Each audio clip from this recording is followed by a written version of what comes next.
अगर आप भी चाहते हैं नए वीडियो एवं नए ऑडियो देखने एवं सुनने के लिए तो हमारे गोल्ड स्टूडियो चैनल को सब्सक्राइब जरूर करें एवं बेल आइकन दबाना ना भूलें।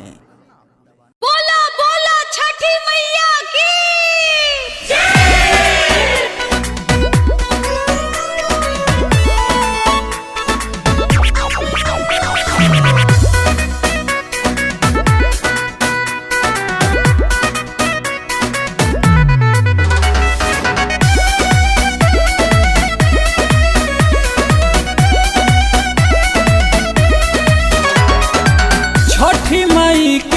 महिमा महान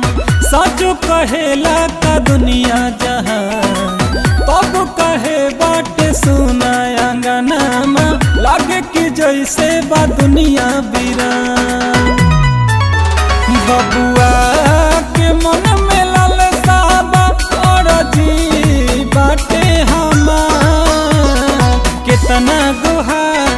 करी तुहार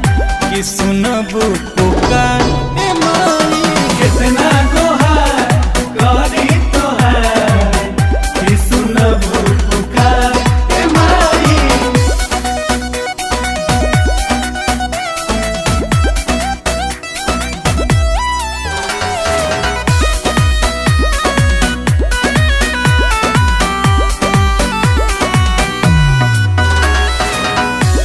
कवना कसूराबा के सजा इतना बार लगता कि सबके दुखावा हमारे ऊपर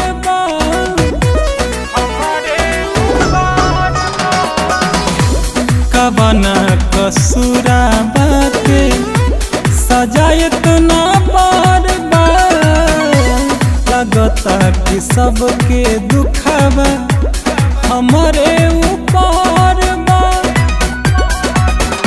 अपने दिहिए माई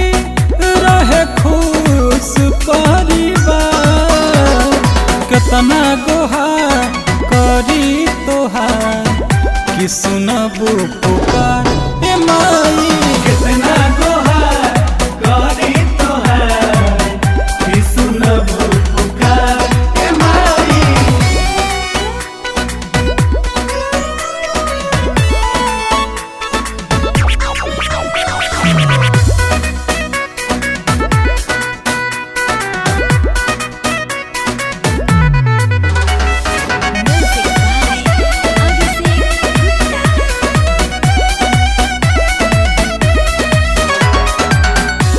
भर जाए गोदिया जोड़ा और उठाए मन परसान होई दर्शन जे पाए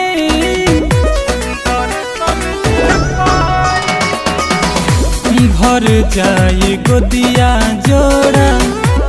और उठाए मन परसान होई दर्शन जे पाए आनंद पर कसबल की अभिषेक वाला चान कतना गुहार करी तोहार कि सुनबू पुकार ए माई कितना गुहार करी तोहार कि सुनबू पुकार।